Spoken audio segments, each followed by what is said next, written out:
Hello students, आज की class में हम रेस्पिरेशन इन प्लांट्स को डिटेल में पढ़ेंगे। Starting with the process of respiration.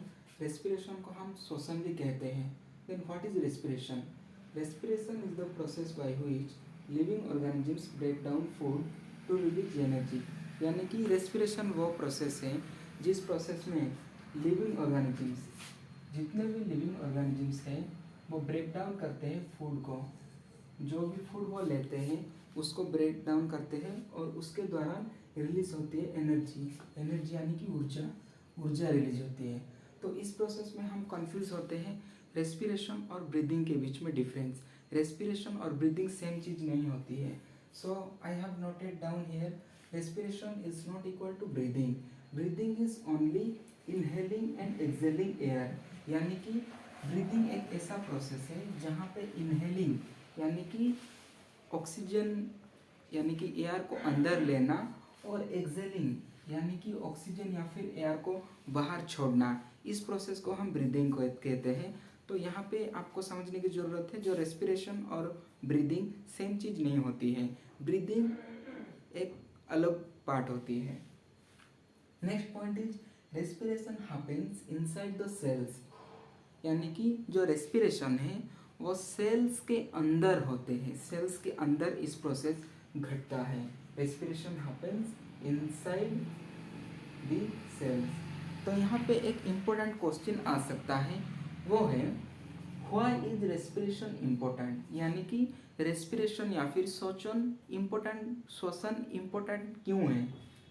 इसका आंसर ये होगा कि all living organisms need energy. यानी कि सभी लिविंग ऑर्गेनिजम्स को ऊर्जा यानी एनर्जी की ज़रूरत पड़ती है।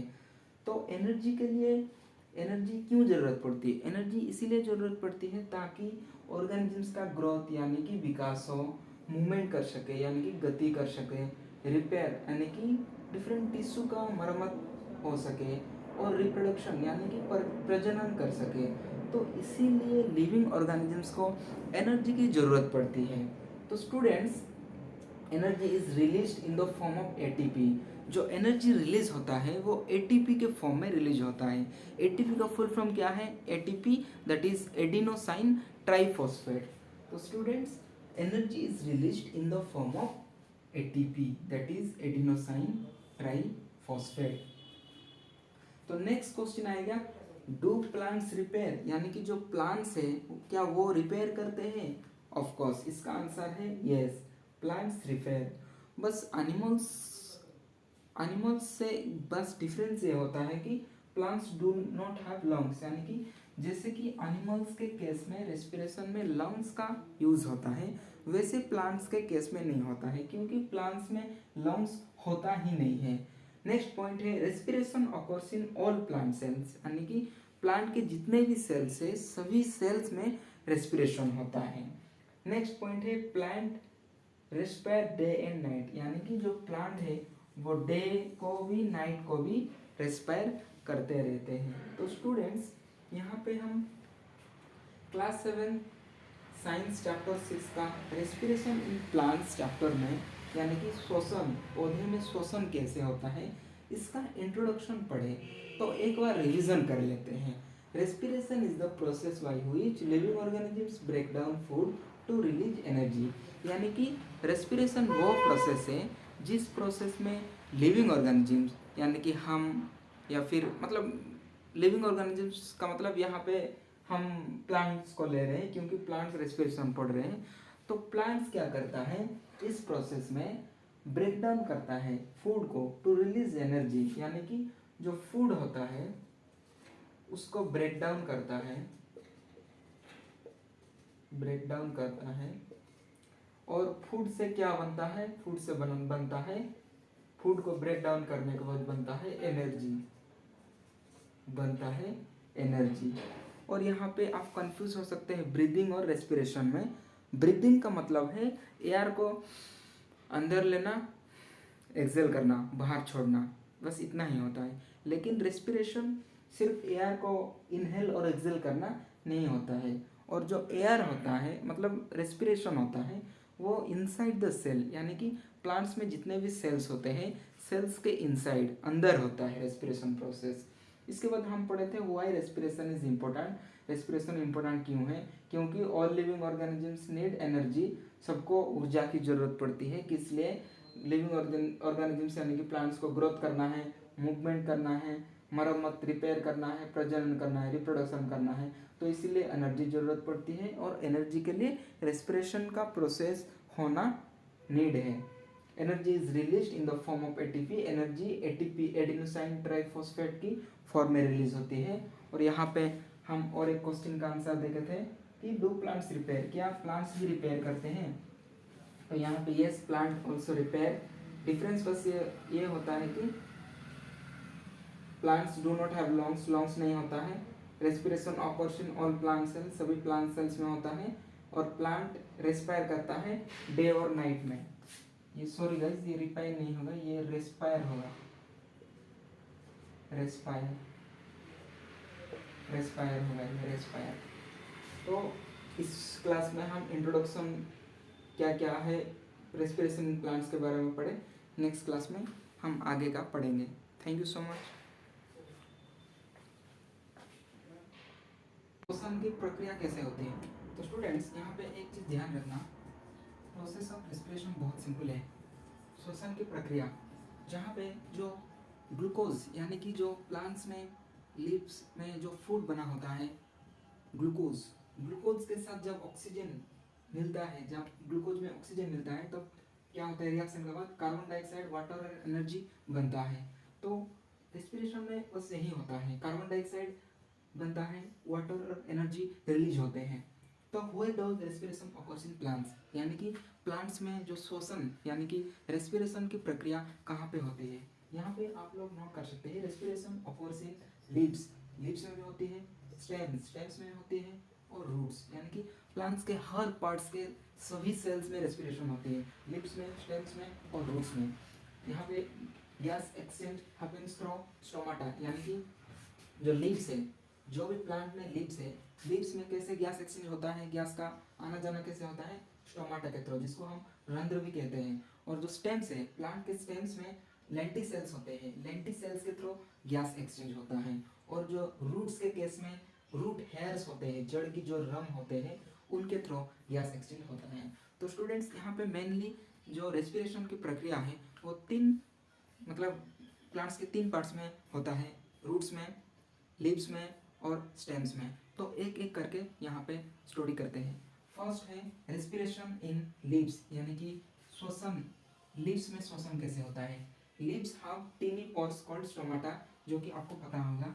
लीव्स के पास टीनी टीनी छोटे छोटे पोर्स होते हैं, जिनको कि हम स्टोमाटा कहते हैं। थ्रो स्टोमाटा, यानी कि यही इस स्टोमाटा के थ्रू ही ऑक्सीजन अंदर एंटर करता है, और जो कार्बन डाइऑक्साइड गैस है, CO2 गैस है, वो एग्जिट्स करता है, यानी कि बाहर निकलता है। और जो नेक्स्ट है रेस्पिरेशन इन स्टेम, यानी कि स्टेम में रेस्पिरेशन कैसे होता है?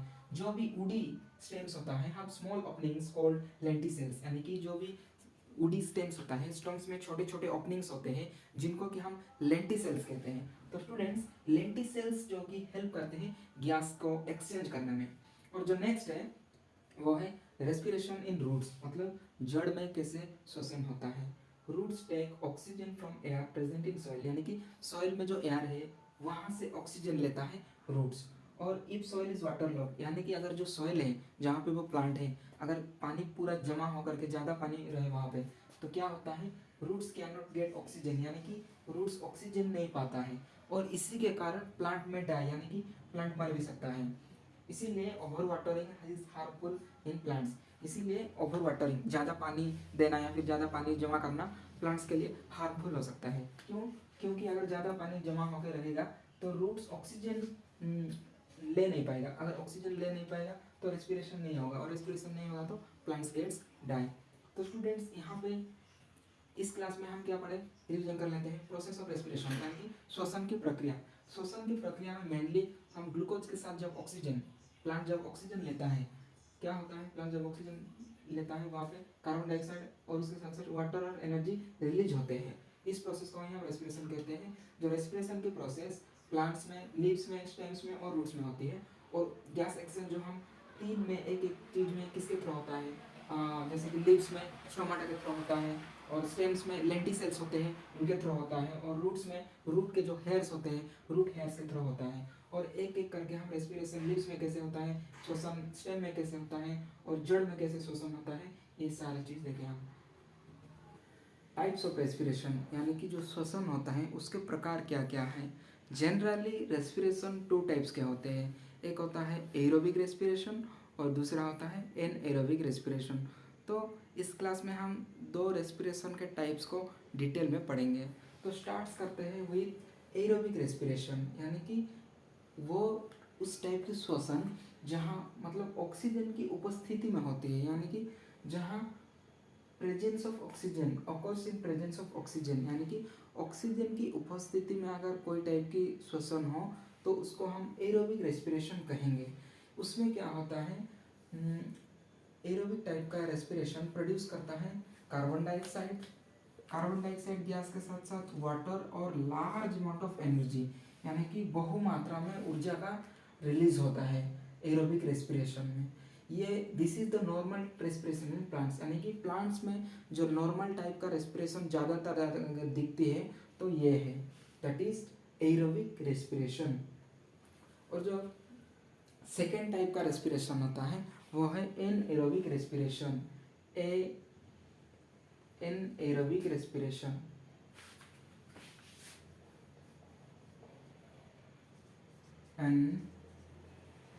एनएरोबिक रेस्पिरेशन जो कि होता है विदाउट, घटता है ऑफकोर्स विदाउट ऑक्सीजन, यानी कि ऑक्सीजन के अनुपस्थिति में भी इस टाइप का रेस्पिरेशन होता है। जैसे कि प्लांट्स लाइक ईस्ट में क्या होता है, ग्लूकोज टूट करके क्या बनता है, ब्रेक डाउन होके अल्कोहल, कार्बन डाइऑक्साइड और एनर्जी रिलीज जो होता है एनएरोबिक टाइप की रेस्पिरेशन में बहुत कम मात्रा में होता है, जैसे कि फर्मेंटेशन में।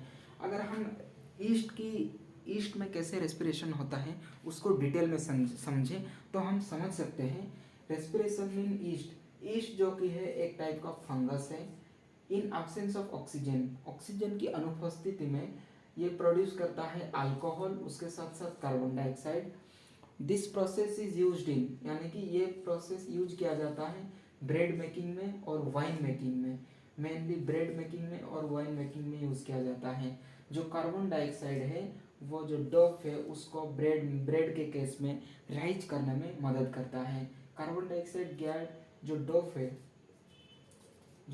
है ब्रेड के केस में उसको राइज करने में हेल्प करता है। तो ये है रेस्पिरेशन इन ईस्ट जो कि एक टाइप का एनएरोबिक रेस्पिरेशन है। तो स्टूडेंट्स इस क्लास में हम मेनली दो चीज़ समझे, एक है एरोबिक रेस्पिरेशन जहाँ पे कि ऑक्सीजन के प्रेजेंस में रेस्पिरेशन होता है, और एनएरोबिक रेस्पिरेशन यानी कि ऑक्सीजन की अनुपस्थिति में, एब्सेंस में भी रेस्पिरेशन होता है। तो ये रहा two types of respiration in plants.